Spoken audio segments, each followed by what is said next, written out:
Hey y'all, this is Liberated Love Notes, a podcast on Living Corporate Network hosted by yours truly, Brittany Janay, creator of Liberated Love Notes, critical self-reflections and affirmations for the culture. Y'all already know, if you've been here before, that Liberated Love Notes is your source for weekly doses of affirmations, reflections, and reimagining for us, by us.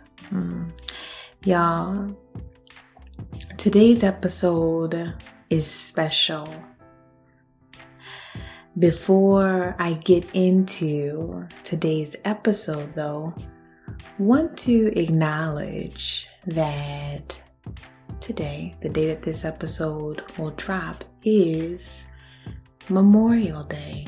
Memorial Day. In the U.S. context, this is a time where there's this collective commemoration of those who have lost their lives in the military. That's, at least from my understanding, the formal intention of the day. Yes. And in the spirit of, y'all have heard me mention it quite a bit in this space, in the spirit of remembering, I'm actually going to kick off this episode a bit different. We're actually going to engage in our own, we're actually going to pause a bit to have our own collective remembering. And so wherever you are, whether it's at home, whether it's at work, whether it is on your walk or in your car, I'm going to ask you to engage with me. Engage in this here collective remembering, what I like to refer to as a call to remember. A call to remember that in as much as I am harmed by colonialism as a Black woman, I also benefit from it as someone existing on this stolen land. And so this call to remember is one where I lift up the names of the Susquehannock and Piscataway tribes, the people who were the original caretakers and nurturers of this land that we know today as Baltimore, land that was stolen from them. This call to remember is one where we remember that the same system, we recognize that the same system that perpetuated the taking away of land also justified the taking away of our bodies, the taking away of an erasure of our culture and all those beautiful things that make us different. We gonna remember. This is a call to remember that our liberation is interconnected. It is inextricably bound. And when we don't call attention to this, when we don't intentionally remember, we can easily forget, which ends up perpetuating the invisibility and invalidation of harm, of real harm that was committed, that continues to be perpetuated. This call to remember is a call to remember everything that this dominant white supremacist culture would have us forget. Our history, the impact, the injustice, this remembering, this collective remembering, y'all, is not transactional. It is significant. Remembering is part of this work. Remembering is, if you ask me, something like an act of liberation. As we engage in this collective call to remember, I'm going to invite you to remember and lift up the names wherever you are of those individuals whom perhaps are in your lineage, those ancestors who are not here in this physical realm, but are ever the more present as they influence your being and how you show up in the world, your work. How about we remember? I'm remembering Elmer Carroll Coppage Sr., a man of big faith. I am remembering Lewis A. Harris Sr., a man of good deeds and provision. I am remembering Ella Watkins. Special kind of love. A special kind of love. I am remembering the thought leadership and affirming words of my ancestral intellectual foremothers. Toni Morrison, Bell Hooks, Lucille Clifton, among others. I want y'all to remember too. Just take a minute. Lift up those names as we remember. As we remember.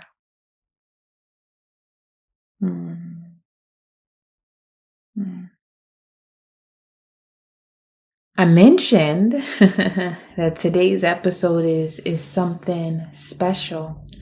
It is a Liberated Love Note that I have been working on for a few weeks now, y'all.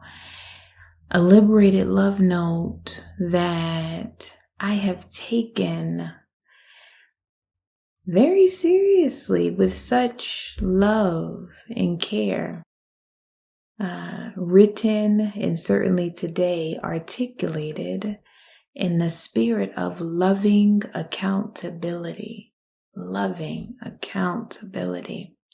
This Liberated Love Note, y'all, is specifically one going out to our brothers, sisters, cousins, siblings who are Black leaders, Black entrepreneurs, and Black founders. This Liberated Love Note is an invitation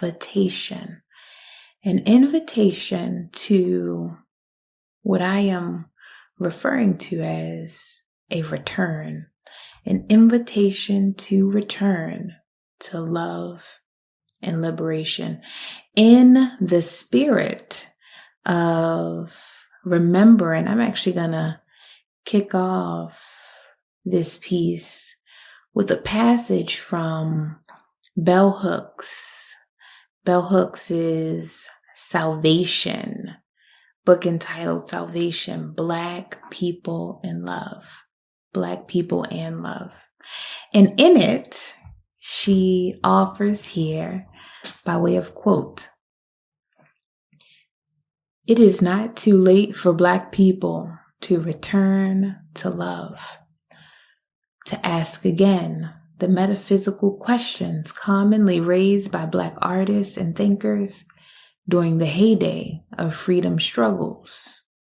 Questions about the relationship between dehumanization and our capacity to love. Questions about internalized racism and self-hatred."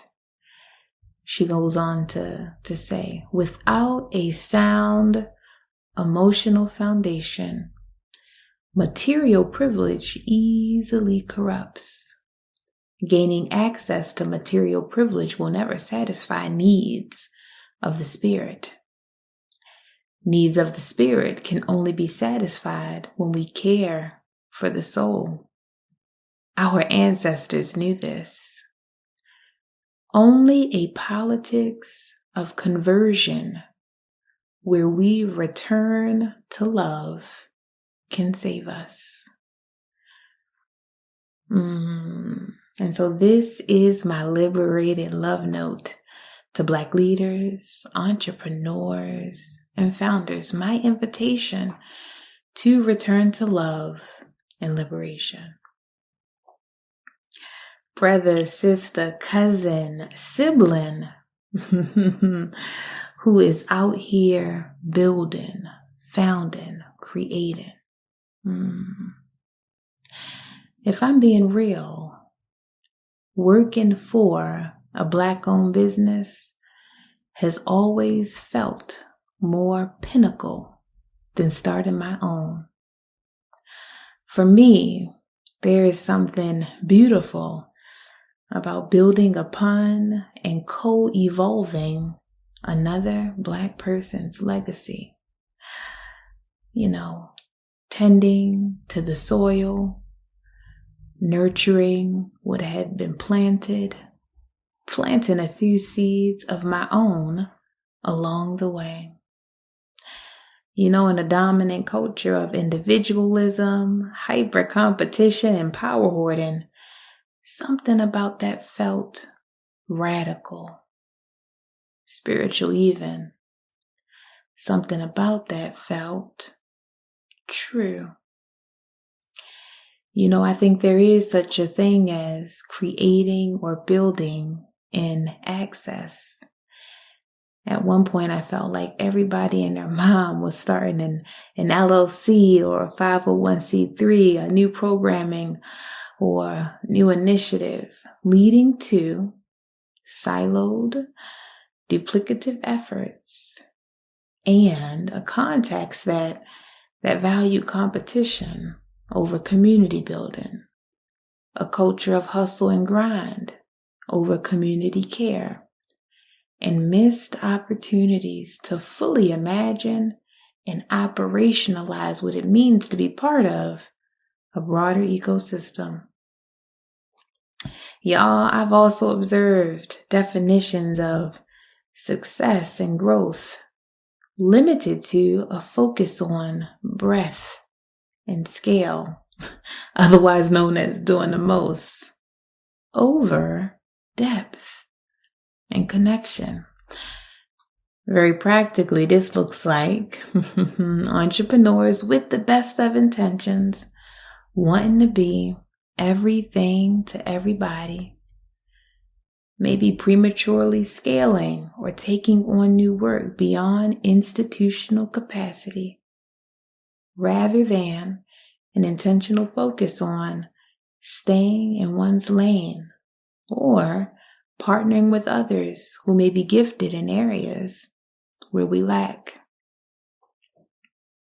I share all of this to say that this has influenced or influences how I defined and have come to expand my understanding of what it means to be a leader or entrepreneur. Entrepreneurship and leadership shouldn't be limited to starting something new any more than it is also building upon what's already there. I believe this mindset or reframe requires a certain degree of humility, love, commitment, and sacrifice. I know this intimately. When I joined the Winters Group, a Black woman-owned business, a little over 6 years ago, the institution, though in its 30th year, was something like a startup in its current iteration.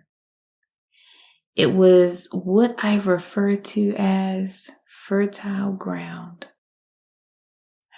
I had no ulterior motive other than the desire to build, plant, nourish, plow, plant some more, having a Black person, better yet, a Black woman signing my paycheck, y'all, it felt like peak to me. It felt like enough. Experiencing the gift of building upon while also evolving myself is divine. Working in a context where the work was so deeply connected to what I believe to be my purpose, while simultaneously using my gifts and talents to partner with institutions and amplify the work of my elder, felt like my own version of changing the world. And if I'm being honest, it still does. I've worked in both Black-led spaces and white institutions. Cousin, sibling, brother, sister, fellow entrepreneur, creator, founders. In my experience, there is a sense of personal commitment, emotional investment, and intrinsic value when working in Black-led spaces. It feels, or at least is supposed to feel, at home. And when I use the language of home, I am referring to some of the conditions that I personally associate with home. Words that come to mind: safety, spiritual covering, community, accountability, love. I appreciate our ancestor Bell Hooks' definition, or ingredients rather, of love for this context. She offers love is a mix of care, compassion, trust, respect, knowledge, and recognition. I love it even more when she affirms the radical nature of love in praxis. She shares that domination cannot exist in any social situation where a love ethic is present. Brother, sister, cousin, sibling, fellow entrepreneur, builder, leader, I am here to affirm and invite us to consider that we don't just need more Black-owned businesses, entrepreneurs, and leaders. We need more Black entrepreneurs and leaders committed to embodying their leadership as a love ethic, a love practice. We need more Black businesses that are rooted in love and liberation. The deal is this: white supremacy, colonialism, capitalism, classism, elitism, nepotism, ableism, and all their other cousins in them have their way of showing up even in our spaces, even when the white face isn't in the room. Though in most cases, the dynamics may be more subtle when they rear their heads, I can attest that it hits different. It hit different. Likewise, it can be difficult to discern, to name, and contend with for a number of reasons. One, let's just be real, the business landscape, rooted in exploitative capitalism, anti-Blackness, and white supremacy, makes it difficult for Black entrepreneurs just to get by sometimes. Is research out there that Black entrepreneurs are less likely to have access to capital and credit. And so not only are we trying to build businesses, we're trying to do so in an oppressive context that was literally set up for us to fail. Another thing, while striving to prioritize the operational components of building a business, we're not always setting aside time, nor the appropriate amount of resources to build, evolve, and nurture ourselves. Not only that, y'all, race-based trauma under the system of white supremacy, and while in harmful corporate environments, is real and more often than not goes unhealed. Unfortunately, that can lead us to projecting our unhealed traumas on others with whom we are in community and not even knowing. And so, lack of attention to our own healing, coupled with, the historical lack of access to mental health care and mistrust of the healthcare institution complicates all of this. Another thing I've tracked, specifically as someone who has worked in diversity, equity, and inclusion, and perhaps other folks who are working in change-making capacities, we often find the work or find ourselves in work that is so focused on white folks, companies, and institutions that we are fatigued and not even checking for how some of the same harmful systems of oppression can be perpetuated and embodied by us. Last reason that I've tracked. As a communal people, sometimes it just feels good to support our own. And so it creates this complex dynamic where we may be excessively protective of those we see as impactful, significant, or arriving, so much so that we position them as beyond reproach. Now, there perhaps are other factors and nuances that make discerning and disrupting systems of oppression in our own spaces difficult. These are just my anecdotal observations and personal truths. And I recognize that these complicated dynamics are not easily fixable. There ain't no checklists, no best practices, no quick, fast, and a hurry way to address centuries-long intergenerational manifestations of harm and oppression.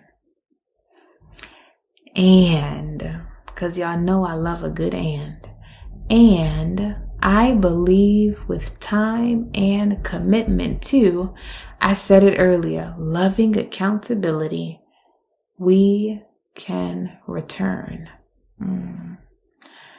What I mean by that, we can create spaces and businesses, homes within our institutions that are rooted in our values. That's our work, y'all. And I believe we deserve to engage in it. I've mentioned before that I consider myself a perpetual wanderer. I believe I have more questions most times than I do answers. And I experience this as a gift. A posture of wonder allows me to remember what's been ripped from my cultural memory and forgotten about myself, my identity, and Blackness. A posture of wonder allows me to unlearn harmful dominant cultural norms that do not serve my humanity, our collective humanity. A posture of wonder ultimately allows me to redefine power, redefine what it means to be a leader, a steward, an entrepreneur. My wonder is something like a gateway to reimagining different. And if you ask me, I just feel like we all deserve that.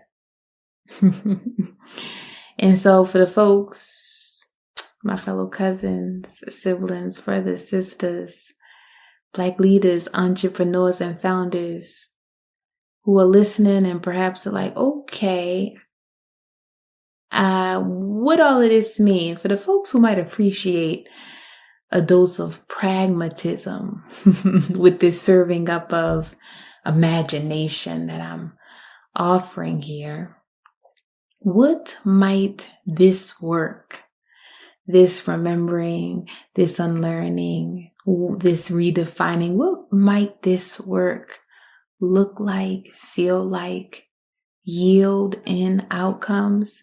This is my invitation. This is the invitation. It looks like, if you ask me, communities of Black leaders and entrepreneurs immersing themselves in the thought leadership and wisdom of our elders and ancestors. It looks like moving beyond the mainstream, no shade, Harvard Business Reviews and Deloitte, quote, white papers in white academia to understand who we are and who we should be as humans in Black bodies. That's what it looked like. It feels challenging. It probably even feels uncomfortable or unrealistic because we are used to building and creating within the confines of the white imagination, oppressive systems and structures that suggest our ways of being, quote unquote, just won't work or won't be received. At the same time, I think it also feels affirming, like a loving reminder, like joy. It feels like growth. The outcomes, for the folks who appreciate clarity around outcomes, the outcomes are Black founders, Black leaders, Black entrepreneurs who are not just building and leading, but building and leading differently. It's a whole reimagination. I want to end with a quote that I've cited a number of times on Liberated Love Notes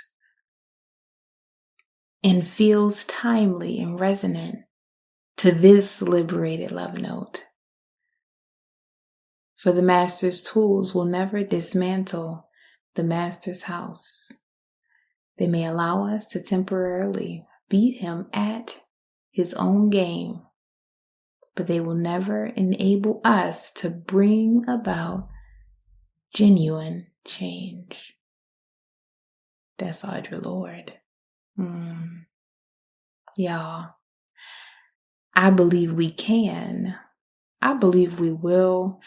I believe we deserve to return to love and liberation as we build, as we create, as we lead. And that is going to be a big part of my work moving forward. We're going to include a link in the show notes, because if this resonated with you, or if you even got to go back and listen again, maybe even read, it's going to be up on the blog. Maybe you need time to process. If you are a Black leader, entrepreneur, change maker, if you know of one in your sphere, go ahead and share this episode. Go ahead and share this post. Go ahead and click the link in the show notes, because I'm working on something. I'm working on something and would love to have you be part of it. We're going to return, y'all. We're going to return. Return to love and liberation. Peace.